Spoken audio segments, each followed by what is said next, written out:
Gavin.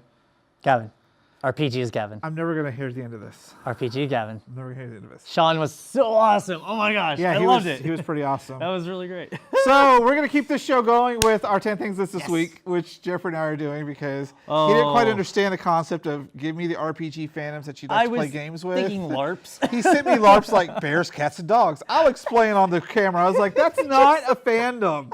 It was my friend. I was asking her questions like, hey, what do you think? She's like, dogs, bears, cats, and foxes. I and give such. them I'm like, 2 what weeks to to give me this stuff, and he gives it to me last night, 20 minutes before it's due. I've been gaming since then.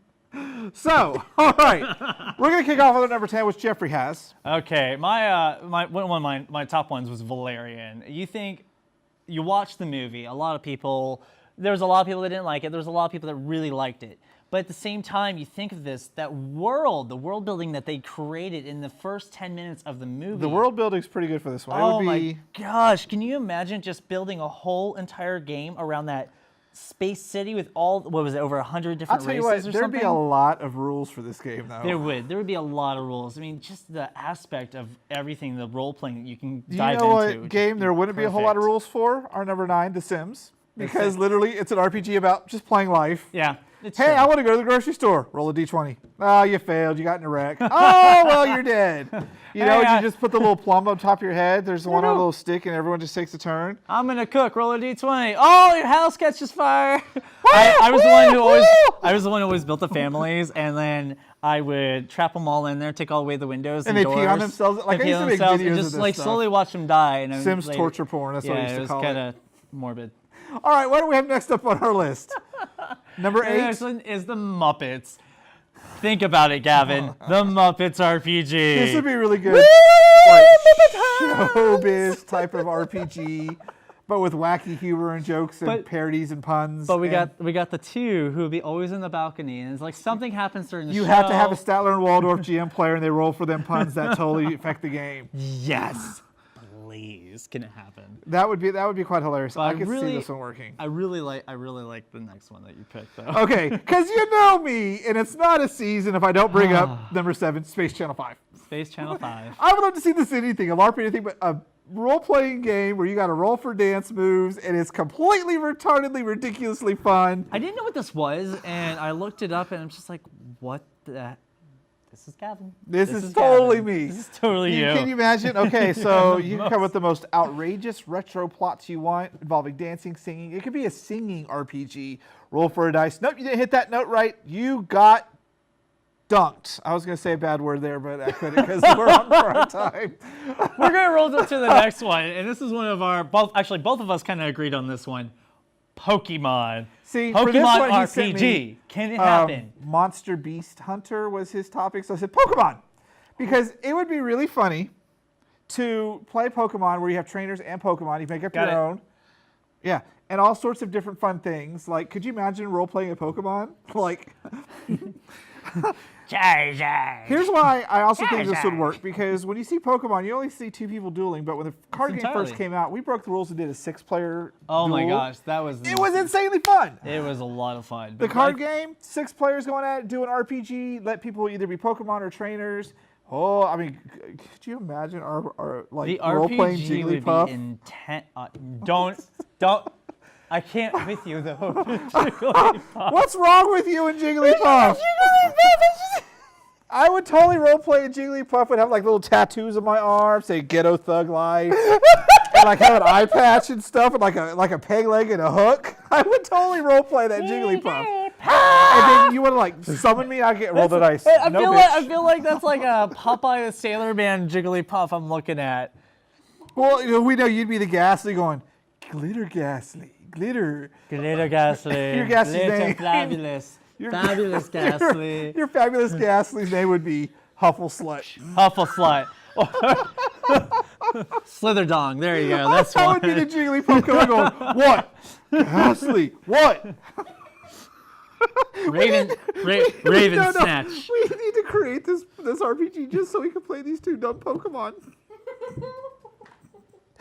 Up next on our list, Sesame Street.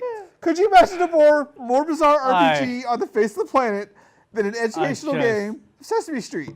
But it can't be educational. It actually has to be like the adult content that's hidden behind Sesame Street. This is one that can be both ways. It could be a child's first entry into the world of role-playing. Oh, God. Or it could be late-night parents turning it into pornographic crime drama. This sounds like it definitely would be a drinking RPG game. This would definitely be. Anyone see that damn letter R? Roll for initiative. Nope, I didn't catch it. Well, this game's been brought to you by Jack Crap. Which can be found by 2 blocks down away near Avenue Q and Sesame Street. Right behind Garbage Lane, everyone. You have like the plot line where you got to take pictures of Bert and Ernie in their compromising positions. Roll for initiative. I mean, oh no, for sneak. Oh, perfect 20. You're on. What's Inquirer. the footage you get? All right. Next up is Muppet Hands. I thought this one would be kind of neat. The Matrix. You know, it was a fandom that hit off really well. you have reality versus imagination, basically. Or It's two worlds. the other way around. And, You have no glasses. Eat your glasses. I know. It's no. Sound like all sophisticated. There like are you just did. lenses there. It's the Matrix. Yeah, this is one that you could do a lot of plot twists from and have a lot of fun, and the GM could constantly change the Matrix world because he'd basically be an agent. And you have to fight real worlds. Like, you could do 2 campaigns going at once. You have people outside who have to defend you while you're inside. There could be a lot of fun. They may have already done this, but I still think it would be a lot of fun. That sounds like so much fun. Not as much fun as this next one. Oh, Roger Rabbit's Toontown. Yes. Y'all remember Toontown from Roger Rabbit? That place was crazy, full of crime, full of drama. I mean, it was literally insane. The sex, the drugs, The rock and roll, the people falling out of buildings, the talking manholes, the car crash. I mean, everything in this game would just be bat guano crazy. What was the slime? What was it called again? It was a toxic. The dip? The dip.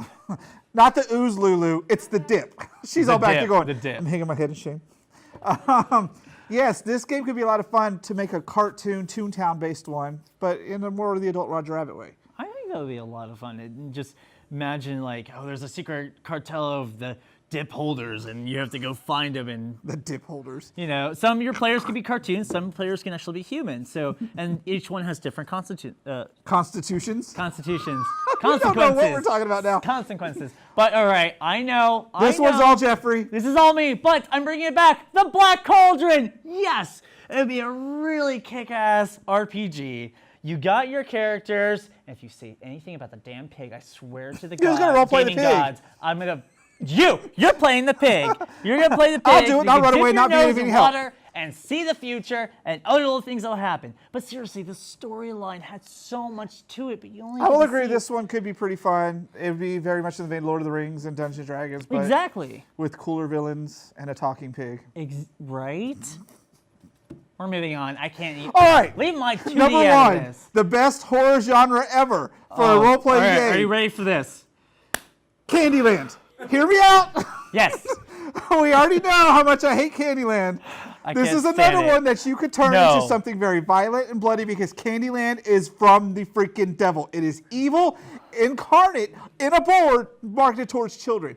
Candyland would be the best horror RPG ever because not only would you have to deal with dice, you'd have to deal with color cards and those freaking characters who are way too happy for their own good, and you know they're all up to something because Mr. Miller's a goddamn devil. Yeah. I played Candyland, I played best. this. This was actually probably one of my favorite games when I was a kid to play. No one looks at the But- same because I rally on this game and how truly horrific it is. It is very horrific, And I no one looks at the completely- same way once I talk to completely them. understand, but I gotta admit, this would be a very good horror. This would be RPG. definitely a drunk RPG game. But I would say, like, if you have to get from like a start to finish as you're playing the game. Oh wait, I already kind of did this, and you know, of course we're drinking and such like that. But if someone didn't roll over like whatever or get a color card or whatever happened, we would have a chocolate monster come after us, and it was giant. It was a giant chocolate bunny. All And right. tried to kill us, and we wouldn't be able to get to. So the, that's been it for this week's 10 Things list. We've had a lot of fun on this one. We hope you've enjoyed it because we enjoyed it. We will find someone to make this Pokemon one because I will be Jigglypuff. Whoa! If you think you have any ideas on what you would like us to see on Top 10 Things, go ahead and get to us on fanboytv.com. And we'll be right back to wrap up the show after this. Jigglypuff. Woo!